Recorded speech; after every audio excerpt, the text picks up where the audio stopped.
Se her. De næringsfattige søer finder man på den næringsfattige jordbund, som hede, skov og overdrev. Den næringsfattige sø har mangel på næringsstoffer, hvilket vil sige, at der er færre alger, så solens stråler eller generelt lys kan trænge længere ned i søen, så der kan vokse planter på søens bund ved hjælp af fotosyntese. Her har jeg et sådan oversigt over, hvordan det hele sådan foregår. Sådan, eller den onde cirkel hedder det. Jeg skal lige få et lille hurtigt overblik over den der, så du kan følge med.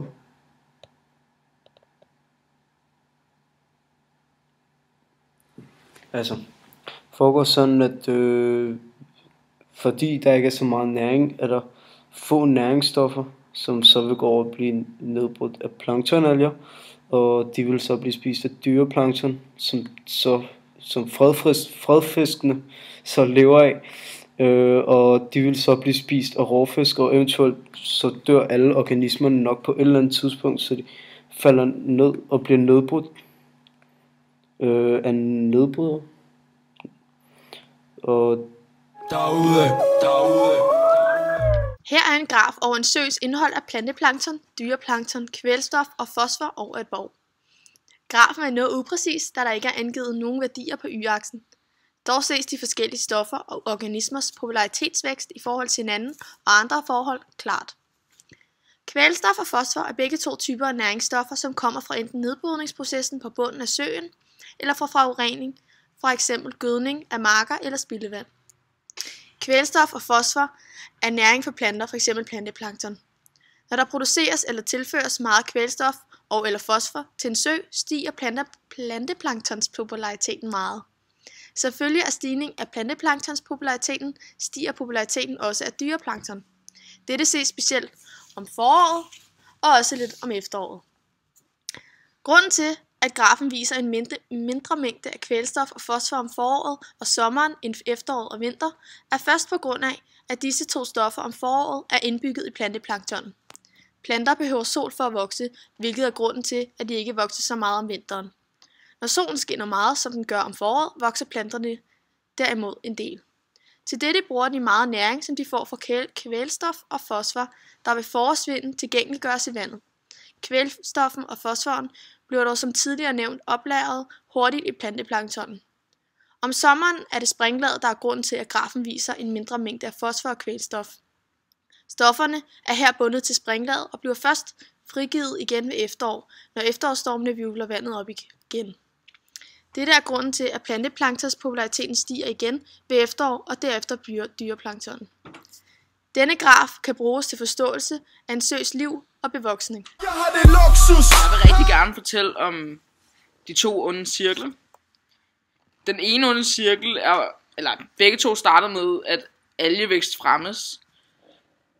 Og den ene onde cirkel er, hvor der er så mange alger, at de overskygger hinanden, så algerne falder ned til bunds.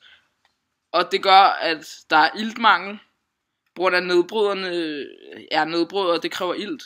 Og så når der er iltmangel, rører fosforen ud i vandet, hvilket gør, at algevækst fremmes. Og ja, det er så den ene onde cirkel.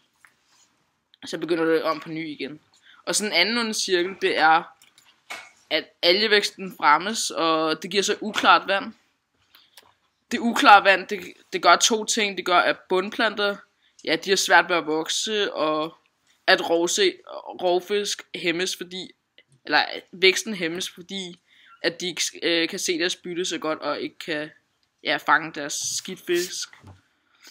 Og at de ikke fanger skidtfisk gør, at deres vækst fremmes, og det gør så, at deres føde, dyreplankton, hæmmes. Og når dyreplankton hæmmes, så fremmes algevæksten også, fordi dyreplanktonet spiser algevæksten. Eller algedyr og det der. Ja. Så fødenet. Kort sagt betyder fødenet transportvejene for organisk energi og næringsstoffer i et økosystem. Jeg vil nu uddybe lidt mere. Der er de autotrofe organismer, som også kaldes primærproduktion. Primærproduktion er produktion af organisk stof i planter, alger og blågrønalger. Planterne er det første led i kæden, fordi de kan lave fotosyntese og bygge organiske stoffer ud fra kuldioxid. De bliver brugt af dyr, svampe og bakterier, som er heterotrofe organismer. De heterotrofe organismer skal bruge næringsstoffer for at kunne udvikle og formere sig. Den proces, der foregår, når de udvikler og formerer sig, hedder sekundær produktion. Både autotrofe og heterotrofe organismer er producenter. De heterotrofe organismer får energi ved at indtage andre organismer. Næringsrig sø. Umiddelbart så lyder det som en god ting, at en sø er næringsrig, men tværtimod. Når der er for meget næring i vandet, det kan være kalium, fosfat eller nitrat, det vil sige, at der er en masse næring til planteplankton. Det breder sig så og danner et grønt lag på vandoverfladen.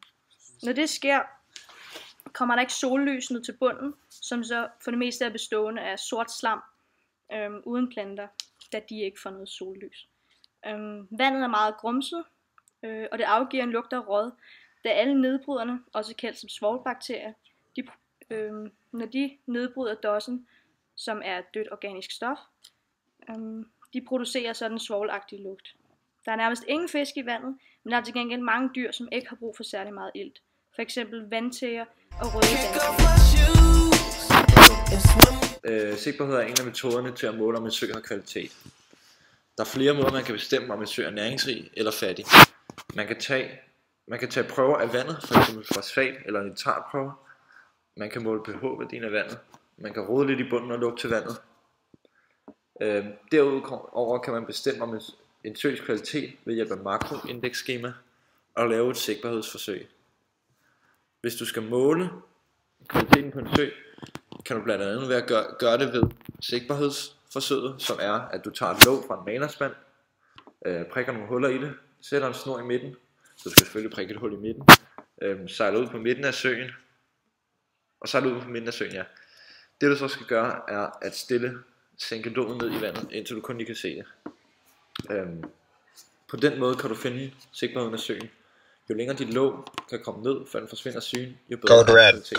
Jeg skal fortælle om makroindeks. Makroindeks er et skema over alle de indikatordyr, man kan finde i en sø. Hvis I ser her, så makroindekset viser, hvilke dyr der er at finde, og hvilket nummer de her dyr har, altså hvor gode de er i en sø.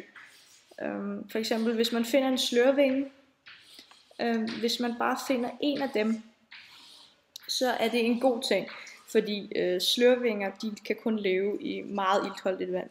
Hvis man til gengæld finder en hel masse rottehaler, og ingen slørvinger eller døgnfluer overhovedet, er det ofte tegn på, at vandkvaliteten er meget dårlig.